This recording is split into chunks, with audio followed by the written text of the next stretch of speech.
kawan, saya Abdi Priali. Sekian dari perkenalan dari kami. Selamat menikmati. Makan. Ayo kita makan. Assalamualaikum warahmatullahi wabarakatuh. Selamat siang. Izin mengganggu waktunya kan. Kami dari mahasiswa kita makan keluarga sedikit tentang terkait dengan Islam itu. Ada 5 pertanyaan, Pak. Pertanyaan pertamanya itu, mengapa menurut Bapak pakai etika bisnis Islami buat suksesin usaha Bapak? Ya, menjadi penting usaha sih sah-sah saja. Kita juga mengambil hubungan itu harus yang wajar sesuai bisa kita. Kita juga diharuskan memaksakan diri harus mengambil hubungan semaksimal mungkin supaya melampaui ya, bahkan itu efeknya itu kan memberatkan dan tidak masyarakat yang tidak ingin belajar. Berarti kita harus lebih syariat sama. Untuk yang keduanya itu, Pak, gimana sih cara praktisnya dalam sehari-hari Bapak terapkan prinsip etika bisnis Islam dalam usaha Bapak? Cara terapkan Yang bisnisnya ya. Ya. Tapi kita belum ambil dan gimana ya. Maksudnya lingkupnya etika ini apa saja poin-poin.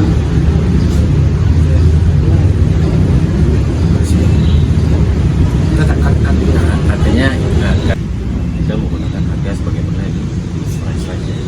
Tapi kalau untuk karyawan jadi itu banyak jadi kurang lebih 2 orang yang ada CS gitu ya, sebagai dokter kamar segala macam ada sekitar kita misalkan contohnya kalau kopi itu cuma harganya 5.000 yang standar umum, tapi mereka hanya 3.000 itu pun untuk produk saya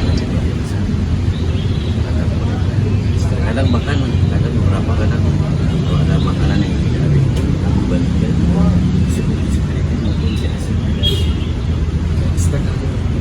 tapi ini pribadi kami saja ya, saya nggak tahu walau yang lain ya, apakah menjalankan hal itu dan tidak.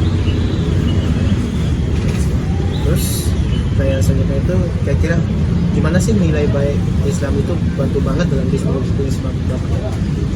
Nilai Islam apakah ngebantu dalam bisnis Bapak?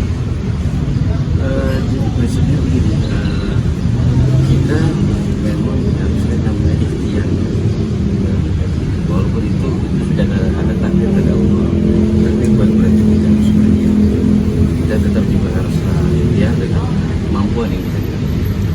Prinsipnya begini, rezeki itu sudah diatur, jangan kita manusia ya, semua makhluk di atas bumi sudah ada diatur rezeki. Walaupun jualan itu kalau dijajar itu puluhan bahkan jumlahnya cukup banyak, dengan jualan yang sama kita tidak perlu harus ada iri dan terhadap jualan yang lain. Walaupun kadang barang kita yang dipegang mungkin boleh jadi tidak, mungkin barang yang muncul itu yang jadi rezekinya orang itu sendiri. Jadi kita harus tempatkan cara berpikir seperti itu. Itu tidak harus iri siapapun orang yang jual seperti itu. Walaupun dengan menjual barang yang sama maupun yang berbeda, kita kenakan semua rezeki. Rezeki ada yang ikhtiarkan, salah bergerak, tapi ada juga rezeki itu yang datang dengan sendiri. Penting ikhtiar aja ya. Dan doa aja. Iya. Terus pertanyaan selanjutnya itu, Pak, biar ini bisnis Bapak itu kayak adil gitu dalam lingkup ekonomi Islam.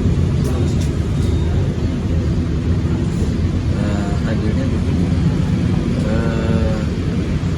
di samping kita bisa membuat harga yang tidak terlalu berbeda bagi masyarakat, tapi juga itu memang dari makanan dari bahan makan yang halal, dari sumber makannya yang halal. Jadi jangan hanya sekedar kita mencari yang murah untuk menekan budget biaya produksi, tapi sebenarnya itu dari sumber bahan yang tidak halal. Itu tidak boleh kita jalankan bisnis seperti itu, hanya orientasinya semata-mata keuntungan, tapi akhirnya kita memberikan sebuah produk yang bernilai halal bagi masyarakat yang dikonsumsi oleh masyarakat juga. Kita yang menjualnya itu akan mendapatkan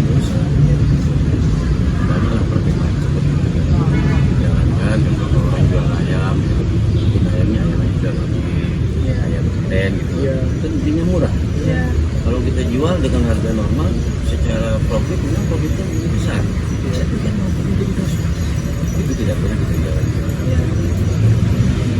Ya Pak, untuk pertanyaan terakhirnya itu, mungkin di bisnis Bapak itu ada aja masalah dalam berbisnis kan Pak? Gimana sih cara Bapak menanggapinya? Biar tetap istiqomah. Jadi yang pernah terjadi ya beberapa masalah terlepas dari passionnya orang itu seperti apa ya. Ada yang berpakaian biasa, ada yang pakai jilbab, bahkan pakai cadar. Itu pernah kami mengalami beberapa kali juga orang pada datang bersama itu pesan makanan maupun minuman. Itu selesai bangun ya, Sering Pak? beberapa kali seperti itu. Cuma saya prinsipnya begini, saya mendoakan mungkin mereka lagi kehabisan itu masalah apa mau naik di mana. Terus di belakang itu 3 orang laki dan perempuan dan kembali lagi. Oke, saya berpikir mereka mungkin tidak.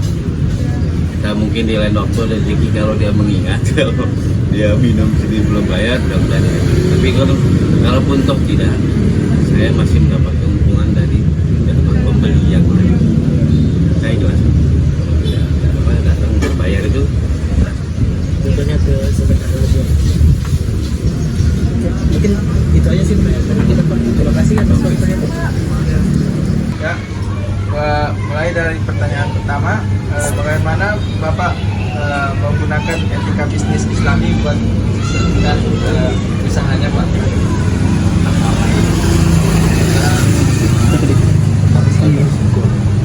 Pertama selalu bersyukur, yang kedua sedekah, terus selalu salat duha. sholat duha. Ya, dan kepada Allah supaya nanti bisa ke depannya ya Allah bagaimana cara usaha saya ini bisa sukses sampai seterusnya. Kita minta ke Allah ya, agar kita diberi kemudahan dan kelancaran dalam usahanya ya. Ya, lanjut ke ya pertanyaan kedua Pak. Kira-kira gimana nilai-nilai baik dalam Islam itu dapat membantu hubungan bisnis Bapak dengan karyawan? Bapak itu apa pertanyaan? Gimana ini nilai-nilai baik dalam Islam itu bisa membantu Bapak dalam hubungannya antara Bapak sama karyawan-karyawan? Kita ini selalu berkedatangan. Jangan sampai kita lihat orang itu dan kita lihat orang itu di atas. Walaupun orang itu nggak sejalan sama kita, agar sama-sama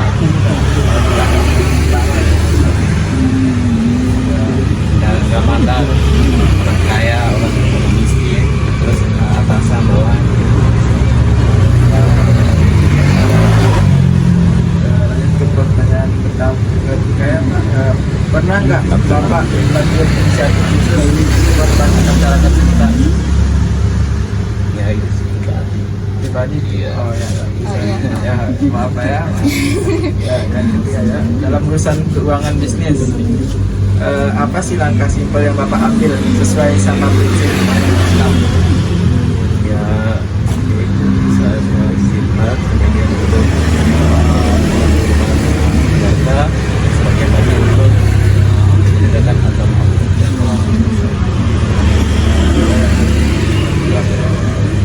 Menegakkan agama Allah itu dengan cara bersedekah ya, dan lain-lain. Terima kasih Pak ya. Ya, sekian dari wawancara kami terkait ekonomi Islam dan bisnis. Berikutnya mohon maaf. Wabillahi taufiq wal hidayah. Wassalamualaikum warahmatullahi wabarakatuh. Sekian dari kelompok kami, kurang lebihnya mohon maaf. Wabillahi taufiq wal hidayah. Wassalamualaikum